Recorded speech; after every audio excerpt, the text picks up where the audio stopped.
Hey, what's up YouTube? You're with gothatfunk, and this is a video response to my friend Sword Sage and his recent video called So, What Do You Think? I'll link the video below and I encourage you to watch it, but for those of you who won't be bothered to watch it, I'll just summarize. And Sword Sage, I apologize for oversimplifying your video, but it's sort of 17 minutes long, and without oversimplifying it, I could never sort of clue people in. But basically, Sword Sage was asking for ideas, suggestions, and thoughts about where we are as a society, where we think society is going, where we would like society to go, and possible ideas about how to get from where we are to where we want to be. Okay? Well, I don't really have too many answers as to how we can get from where we are to where we want to be as such, because I identify the problems differently to most people insofar as the discourse that I've observed, not just here on the tubes, but in life in general. I think in a different way to the vast majority of the people that I am in contact with. One of my biggest woes in life is looking at the world and seeing how many different ways people learn how to hate each other.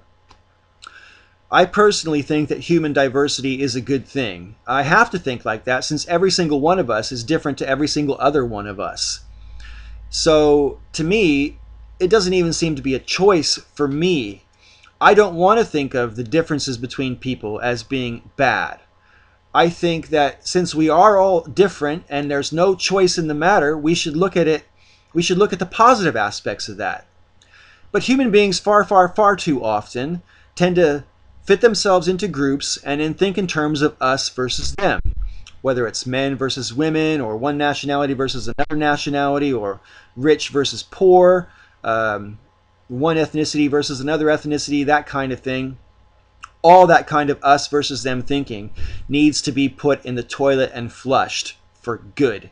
And until we can get that accomplished, until it's part of the mass consciousness that diversity is a good thing, something to celebrate, and we all have something to learn from each other and to teach each other.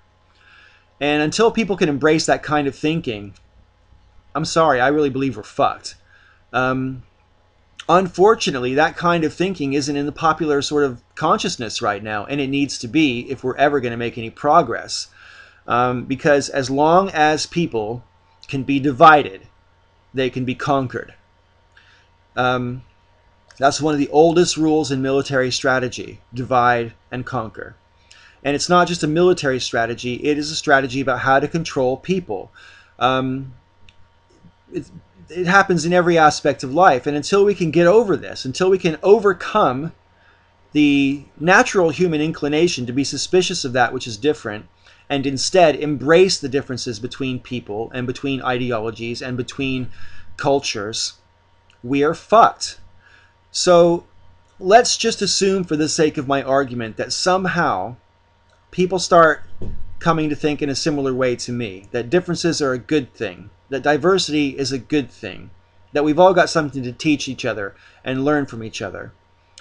After all, we're all in it together on this planet. We all breathe the same air, we require the same resources, we sleep under the same sky. We all want to survive in the best possible condition for ourselves, and we want a better future for our children than the world that we inhabited. That's something that most human beings have in common right around the world. And since we have those very important things in common, I think it is only logical that we should therefore try to embrace those as our priorities and values, what we've got in common, rather than let the differences between us tear us apart.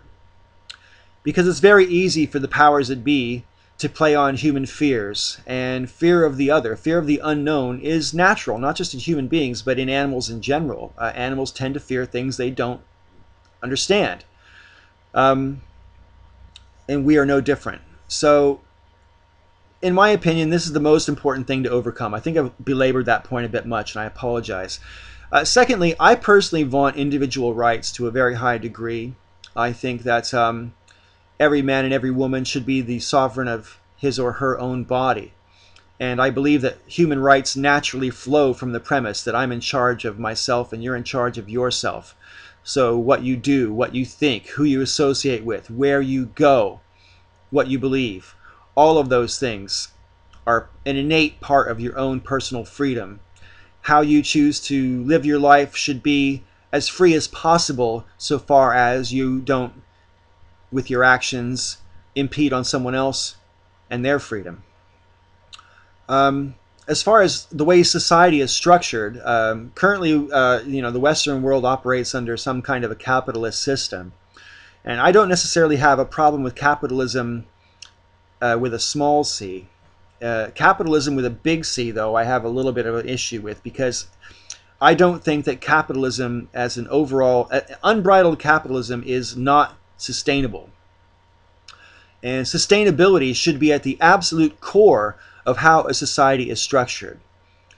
We shouldn't really have to tinker with laws all that much to make society function. And I think when it comes to the United States of America, we have far too many laws prescribing everything now, and it's gone too far. And more to the point, sustainability in terms of environmental sustainability, political sustainability, and commercial sustainability are alien concepts. It's all about making the most profit in the least amount of time. Sustainability doesn't even get factored into the equation, and it needs to be, because those who come after us are going to inherit one hell of a mess, and they are not going to thank us for it. So I think sustainability should be the core of how every society is structured. And I really believe that until we get that in the popular consciousness, we're fucked. So, in summary, the world that I would like to see develop isn't going to come. Because, frankly, I don't find very many people who think the way I do. And I'm not saying that I've got all the answers, but I think until the problems that I've just fleshed out are properly dealt with, any solution will only be a temporary one, and temporary solutions are not what we need here.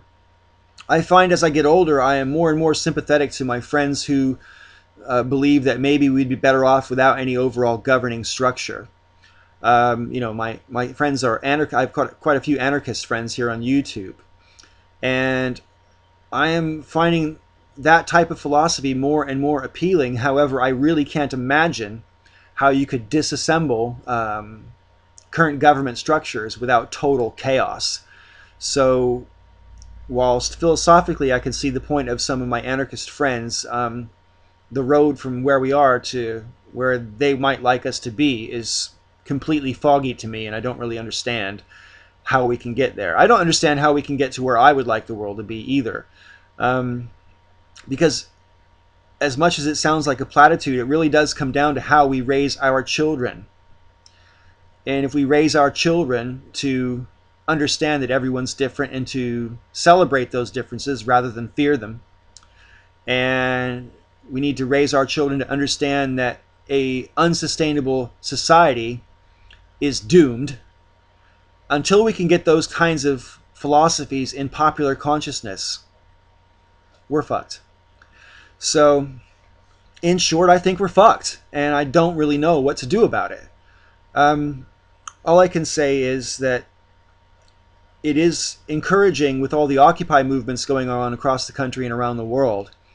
It's very encouraging to me to see that people are willing to try to change their situation for the better. Even if the Occupy movement, even if you accept some of the criticisms about its lack of overall direction and whatever, at the end of the day, people know when they're being shit on and don't like it.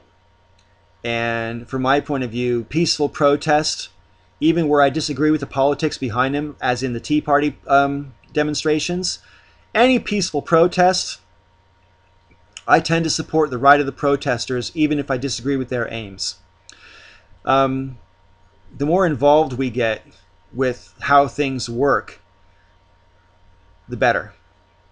And as one of my viewers, Post-Surge Operative, pointed out in a recent video of mine, people have abdicated their democratic responsibility as regards local governance.